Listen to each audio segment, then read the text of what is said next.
يلا نعمل مع بعض عيش طري كده وجميل جدا لسحور رمضان. كل سنة وحضراتكم طيبين.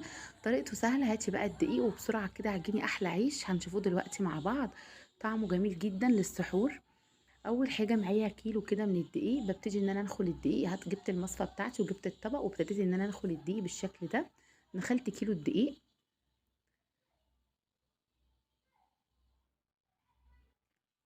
وبعد كده هبتدي إن أنا أضيف بقى المكونات بتاعتي، وهي هنزل بنص معلقة من الملح، نص معلقة صغيرة. هنزل بمعلقة كبيرة من السكر. هنزل بمعلقة كبيرة من الباكنج باودر.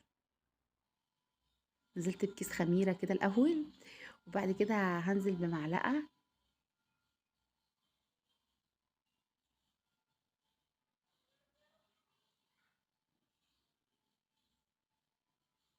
معلقة كبيرة من الباكنج باودر. وهنزل بإيه يعني برشة كده من الفانيليا، نص كيس الفانيليا كده نزلت بيه. ودلوقتي نزلت بمعلقتين من الزيت نزلت بمعلقتين. وبعد كده نزلت بمعلقتين من السمنه البلدي، سيحتهم كده ونزلت بيهم. وهبتدي ان انا بقى اخلط كل المكونات دي كده مع الدقيق. ودلوقتي بقى هستخدم ده لبن رايب، لبن كده جبته وراب مني. لو ما عندكيش لبن رايب ممكن تجيبي لبن عادي اللي احنا بنشربوه، وحطي فيه معلقتين خل وسيبيه يغلي على النار هيريب معاكي. دلوقتي انا كان عندي اللبن راب او قطع كده معايا، فقلت اعجن بيه كده معاكم ايه عيش لسحور رمضان. كل سنه وحضراتكم طيبين. العجينه كلها طبعا هتتعجن باللبن الرايب، مش هضيف اي ميه، هي السوائل اللي هعجن بيها هو اللبن الرايب. ببتدي ان انا اشرب الدقيق كده بالشكل ده. ببتدي ان انا احط انا اخدت مني 3 كوبايات ونص من اللبن الرايب. عجنتها كويس جدا، خدمتها كويس في العجن، وده كان شكلها.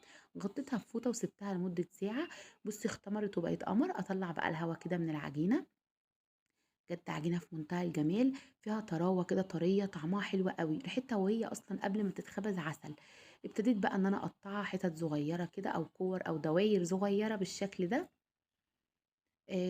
هبتدي بقى ان انا كده عملت كمية ما شاء الله كبيرة، ما عدتهمش بصراحة، بس عملت كمية كبيرة، طعمه كان حلو جدا.